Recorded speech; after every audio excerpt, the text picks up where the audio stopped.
Nabaliw talaga ako sa difficult round na ito. Ito po si Alwin Ignacio, The Diva That You Love. Kasama ko aking kaibigan Bongga. Glency Bongga. Ito po ang The Kitty Show. Ang tayo na talakayin ng Showbiz Edition.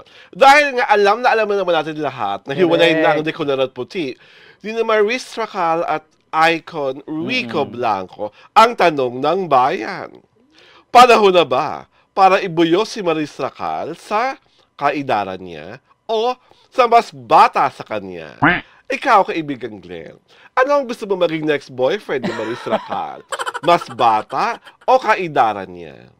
Ako wala namang problema sa edad, 'di ba? Sabi nga, age is just a number. Pero kung magkakaroon ulit si Maris, try niya naman yung bata. 'Di ba? Batang younger. Mas younger. Ay, mas young. Pwede naman yung kaedaran. Kung younger man, mga 1 or 2 years younger lang, pwede siguro. How young is Maris na ba? Mga 30-ish? O late 20s? Alam ko late 20s. Oo. Kung late 20s, kaya niya ba magka-jowa ng mga 20 anyos, sa tingin mo? Para ang bata naman sobra, no? Sobrang mabata. Mukhang bata naman si Maris. Correct. Di ba? Oo. At least, di ba, Maris? Kasi kesa naman yung 25-year age gap. Diba? Ako, I don't think the age of her former lover was ever an issue. Yes, oo. Mas issue siya sa ibang tao. Correct. Diba? Lalo na sa mga basher ni Rico, sa mga basher ni Maris. Kasi naman, meron namang mga relasyon na grabe ang age difference, pero successful. Just like Bossing Vic Soto and Pauline Luna Soto. At si Ai Del Alas sa kanyang husband. Diba? So, ang naiirita lang talaga, yung mga basher nilang dalawa. Pero kung sila ang tatanungin, kita mo naman talaga na mahal na mahal at minahal nila talaga ang isa't isa. Nakakainis yung mababasa mo yung na mukha na daw tatay. si Rico Blanco. Sa akin kasi, minsan talaga ang mga basher nakakapikon. Yung parang mga pinanganak na perpekto, nakala mo, kung ano-ano lang talaga ang mga napapansin nila, may masabi lang, may mai-opinion lang. Sa akin, pareho tayo. Kay bata, kay kapareho dyan ng edad, kesa magmamadaling magka-boyfriend si Maris Racal, kung ano man yung mga bagay na kinabi niyang nagbabago sa kanya, sana ma-address niya muna yon. Oo nga. Para bago siya humarap muli, at magmahal muli, maayos na siya emotionally at mentally. Kasi kahit siya hindi niya maintindihan din yung sarili niya, 'di ba? Kasi sabi niya nga parang doon sa 5-year relationship nila, on the same page sila lagi. Tapos biglang hindi niya maintindihan what happened to her, 'di ba? Sa tingin mo ba, hindi talaga si Anthony Jennings ang dahilan ng breakup? Kasi, 'di ba? Tayo naman kahit papano, may panahon na rin na itigil sa show business.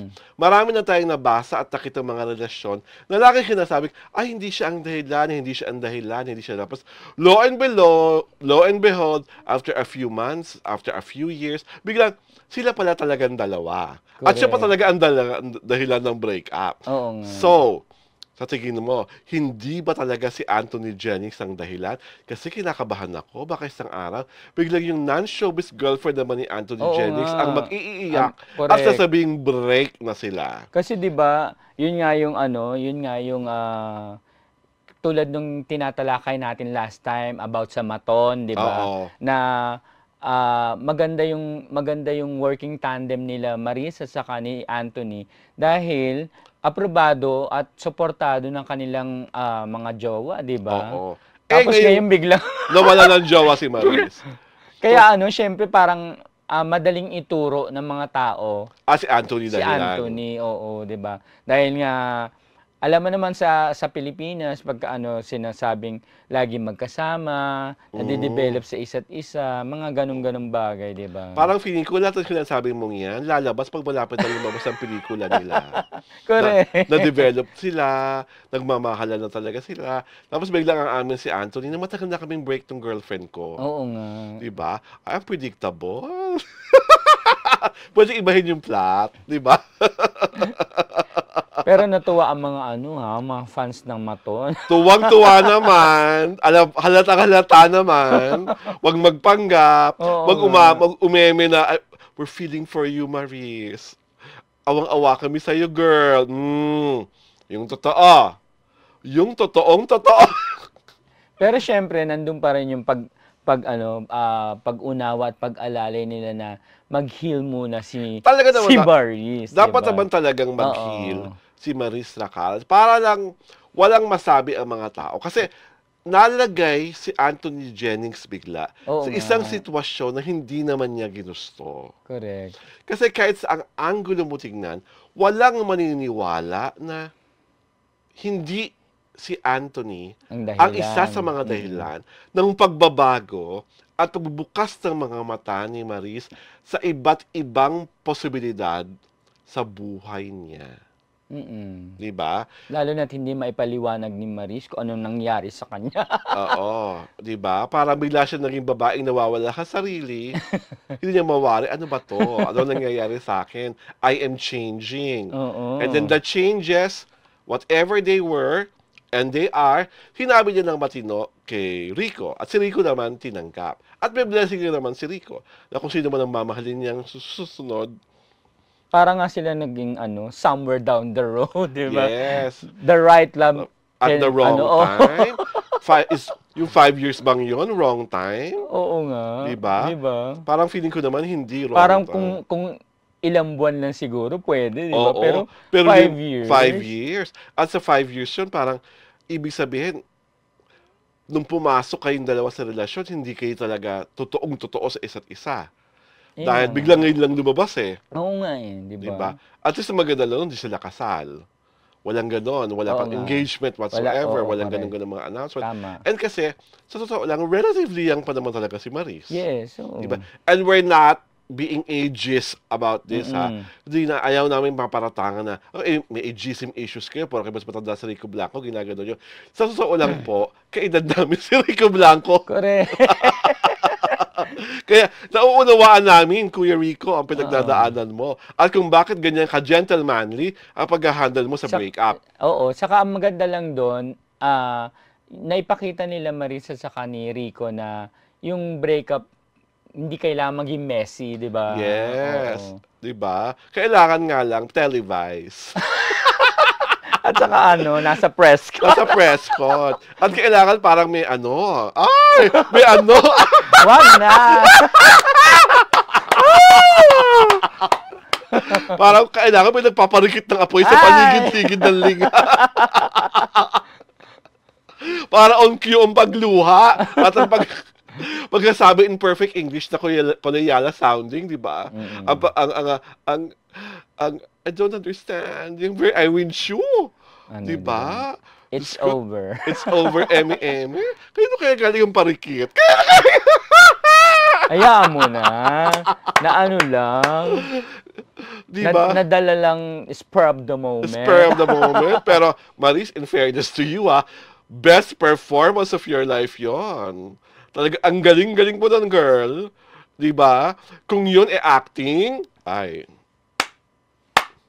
Di naman. Diba? Buti na lang, hindi nga. Ramdam naman. Ramdam naman ang sinseridad. Ramdam naman. Pero kasi, sa pagluha niya yung talaga, sakit. Hindi talaga ako, mapakaisod ng parikit ng apoy. Gusto kong balik-balik yung nagparikit ng apoy. Kasi di ba usually pag mga press con talagang pag personal questions talagang bawal, di ba? Diba? Kaya nakakagulat din na biglang nakalusot yung personal question na iyon. Oo. At in fairness naman to Ate Girl Maris, walang halong pag-iimbot at buong katapatan at buong tapang. Correct. Na inabi niya, it's over now. Hinantay ko na nga patutugin yung kanta ni Joey Albert. Di ba na it's over now? I know it's over. Diba? Kumanta talaga ako. Diba? Alam mo, dapat during the press, kaya pinatugtog niyo yun. Para mas bonggang-bonggang pagkagulgol ni Maris. May soundtrack. May soundtrack, diba? Kayo naman. Pero Maris, sa totoo lang, bukas ang tahanan ng The City Show. Kung gusto mo pang palawigin ang usapin tungkol sa iyong breakup or gusto mo nang mag-share ng mga bagong developments sa iyong karera at sa iyong buhay at kung kamusta na talaga ang iyong emotional healing. Kasi more than anything else, doon kami concerned sa iyong emosyon, sa iyong mental health, sa iyong psychological makeup. Kasi 5 years is 5 years. Correct. Ang hirap mag-move forward at move on from a 5-year relationship na sabi nga, you were always on the same page. Diba? And writing and beginning on a clean slate is extremely difficult. Ang hirap, At wini-wish namin na yung mga support system mo talaga ay nasa paligid mo, binibigyan ka ng space, at the same time, meron silang handang listening ear at shoulders to cry on for you. Dahil dyan, Maris, at sa mga nagmamahal sa kanya, inaanyayahan po namin kayong lahat na mag-subscribe sa aming YouTube channel sa Diaryo Tirada. At syempre pa, sundan nyo kami sa aming Facebook pagina sa Diaryo Tirada rin. Ang The Kitty Show ay mapapanood tuwing Sabado at Linggo, alas 4 ng hapon. Ito po si Alwood Ignacio, the diva that you love. Kasama ko ang kaibigang bonggang-bongga, Lency Bongga. Ito po ang The Kitty Show, ang Taray at Halakayan Showbiz Edition. Magandang Sabado po sa inyo lahat. Happy Saturday. We love you, Maris!